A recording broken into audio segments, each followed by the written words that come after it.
Hi అండి. ఇప్పుడు పుదీనా రోటి పచ్చడి చేస్తా. పుదీనా రోటి పచ్చడి అయితే నేను పచ్చిమిర్చితో చేద్దామని ఫస్ట్ అయితే పచ్చిమిర్చి వేపుకుందామని అయితే నూనె పోసుకున్నా సరిపోను.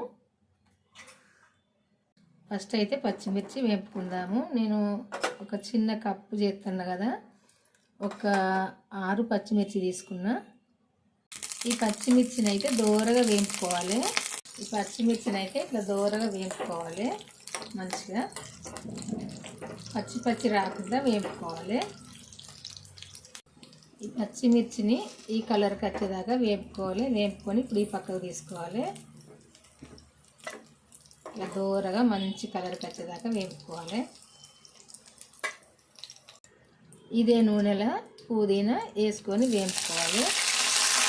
ఇదంతా దగ్గరికి వచ్చేదాకా వేపుకోవాలి. ఈ పుదీనాను మంచిగా వేగేదాకా. ఇప్పుడు ఇందులోనే కొత్తిమీర కూడా వేసుకుందాము. ఇందులోనే కొంచెం చింతపండు వేసుకుందాము. పాత చింతపండు ఒంటికి మంచిది. పులిహోర చేసుకోవాలి అనుకున్న పాత చింతపండుతో ఎక్కువ చేసుకుంటారు.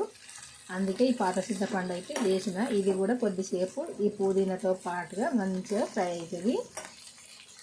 ఈ పుదీనాను అంతా ఇట్లా ఉడికించుకోవాలి. ఇట్లా ఉడికించుకుంటే మంచిగా పచ్చి రాకుండా ఉంటుంది.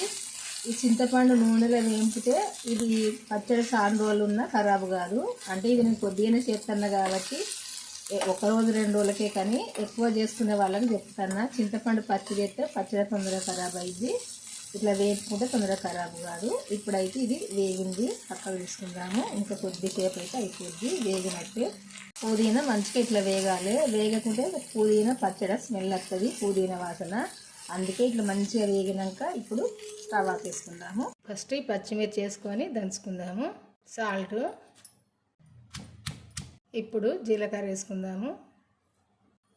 ఎల్లిపాయలు, ఉల్లిగడ్డ ఇవన్నీ కూడా దంచుకుందాము. ఇప్పుడు ఈ పుదీనా కూడా ఇందులో వేసుకొని దంచుకోవాలి. ఇట్లయితే నూరుకోవాలి మెత్తగా. పుదీనా రోటి పచ్చడి చేయడం అయితే అయిపోయిందండి. ఇట్లా చేసుకున్న అయితే మంచిగా కమ్మగా టేస్ట్గా ఉంటుంది, పుల్లగా. చింతపండు అయితే కంపల్సరీ వేసుకోవాలి. వేసుకున్నప్పుడే ఈ పచ్చడి తినగలం, లేకుంటే తినలేము. పుదీనా వాసన వస్తుంది కాబట్టి ఇట్లా అయితే చేసుకోండి. చాలా టేస్ట్గా ఉంటుంది. నల్లగా ఉందని అనుకోకండి, టేస్ట్ అయితే బ్రహ్మాండంగా ఉంటుంది. తెలంగాణ పుదీనా పచ్చడి పచ్చిమిర్చితో. సరేనా?